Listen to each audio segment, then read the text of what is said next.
നമസ്കാരം. നക്ഷത്രഫലം പ്രോഗ്രാമിലേക്ക് സ്വാഗതം. ഇന്ന് മാർച്ച് 20 ബുധനാഴ്ച പൂരം നക്ഷത്രം. പൂരം നക്ഷത്രം ഇന്ന് പിറന്നാളായിട്ട് വരുന്നവർക്ക് ഈ വർഷം എങ്ങനെയായിരിക്കും എന്ന് പ്രത്യേകം ശ്രദ്ധിക്കാം. പഠനകാര്യങ്ങളിൽ ഉണ്ടായിരുന്ന അലസത തടസ്സം കുറയുന്ന ഒരു വർഷമാണ് എന്നുള്ള കാര്യം പ്രത്യേകിച്ചറിയുക. ഇന്ന് മുതലുള്ള ഒരു വർഷം, അതുകൊണ്ട് തന്നെ പഠനകാര്യങ്ങളിൽ ഒന്ന് പ്രത്യേകം ശ്രദ്ധിച്ചോളൂ. ഇനി രാശിഫലം. ആദ്യമായി മേടം രാശി. അശ്വതി ഭരണി കാർത്തിക ആദ്യത്തെ കാൽഭാഗം. ജോലി അന്വേഷിക്കുന്നവർക്ക് തരക്കേടില്ലാത്ത അർഹിക്കുന്ന രീതിയിലുള്ള ജോലി വന്നു ചേരുവാനുള്ള ഭാഗ്യമുണ്ട്. ജോലിയുള്ളവർക്ക് പ്രമോഷൻ സാധ്യതയേറെ കാണുന്ന ഒരു ദിവസമാണ്, അല്ലെങ്കിൽ സാലറി ഏരിയസ്. ഇടവം രാശി. കാർത്തിക അവസാനത്തെ മുക്കാൽ ഭാഗം, രോഹിണി മകയിരം ആദ്യത്തെ പകുതി ഭാഗം. നേട്ടങ്ങളുടെ ഒരു ദിവസമാണ് എങ്കിലും അധിക പണച്ചെലവ് കാണുന്നു. വാഹനത്തിനോ ഗൃഹത്തിനോ റിപ്പയർ വർക്കോ അല്ലെങ്കിൽ മൂടി പിടിപ്പിക്കാനായിട്ടോ പണം ചെലവാക്കുന്ന ഒരു ദിവസമാണെന്നറിയാം.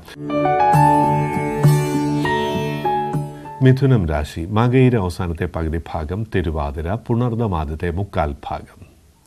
പൊതുവെ ശരീരത്തിനൊരു ക്ഷീണം, അലസത ഇവയൊക്കെ വിദ്യാർത്ഥികൾക്ക് വരുന്ന ഒരു ദിവസമാണെന്നറിയാം. അതുകൊണ്ട് തന്നെ വിനോദം കഴിയുന്നതും കുറയ്ക്കുക. കൂട്ടുകെട്ടുകൊണ്ടും ചെറിയ പ്രയാസങ്ങൾ വരുന്ന ഒരു ദിവസമായതുകൊണ്ട് പഠനകാര്യങ്ങളിൽ മാത്രം ശ്രദ്ധിക്കുക. കർക്കിടകം രാശി. പുണർദം അവസാനത്തെ കാൽഭാഗം, പൂയം ആയില്യം.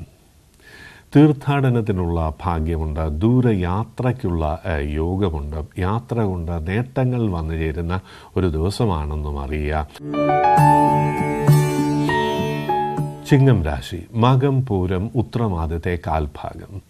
ആരോഗ്യകാര്യങ്ങളിലൊന്ന് ശ്രദ്ധിച്ചോളൂ. ഈ രാത്രിയൊക്കെയുള്ള യാത്രയൊക്കെ കഴിയുന്നതും ഒന്ന് നിയന്ത്രിക്കുന്നത് നന്നായിരിക്കും. കന്നിരാശി. ഉത്രം അവസാനത്തെ മുക്കാൽ ഭാഗം, അത്തം ചിത്തിര ആദ്യത്തെ പകുതി ഭാഗം. ബിസിനസ് രംഗത്ത് പ്രവർത്തിക്കുന്നവർക്ക് ആദ്യം ഒരു കാര്യ തടസ്സം, അതുകൊണ്ട് തന്നെ ടെൻഷൻ, അല്പം ഒരു ആത്മവിശ്വാസക്കുറവ് വരാം. എന്നാൽ അതിൻ്റെ ആവശ്യമില്ല. ദിവസം മുന്നോട്ട് പോകുന്തോറും അനുകൂലമായിട്ടുള്ള ഫലങ്ങൾ പ്രതീക്ഷിക്കാം. തുലാം രാശി. ചിത്തിര അവസാനത്തെ പകുതി ഭാഗം, ചോതി വിശാഖം ആദ്യത്തെ മുക്കാൽ ഭാഗം. പൊതുവെ മനസ്സിന് സന്തോഷമുണ്ടാക്കുന്ന അനുഭവങ്ങൾ, പാർട്ടിയിങ്, പഴയ കൂട്ടുകാരെയൊക്കെ കണ്ടുമുട്ടുവാനും പുതിയ പാർട്ട്നേഴ്സൊക്കെ വന്നു ചേരുവാനും ഭാഗ്യമുള്ള ഒരു ദിവസമാണ്. വിദേശവുമായി ബന്ധപ്പെടുവാനോ അവിടെ നിന്ന് അനുകൂലമായിട്ടുള്ള വാർത്ത കേൾക്കുവാനോ ഭാഗ്യമുള്ള ഒരു ദിവസമാണെന്നും അറിയാം. വൃശ്ചികം രാശി. വിശാഖം അവസാനത്തെ കാൽഭാഗം, അനിഴം തൃക്കേട്ട.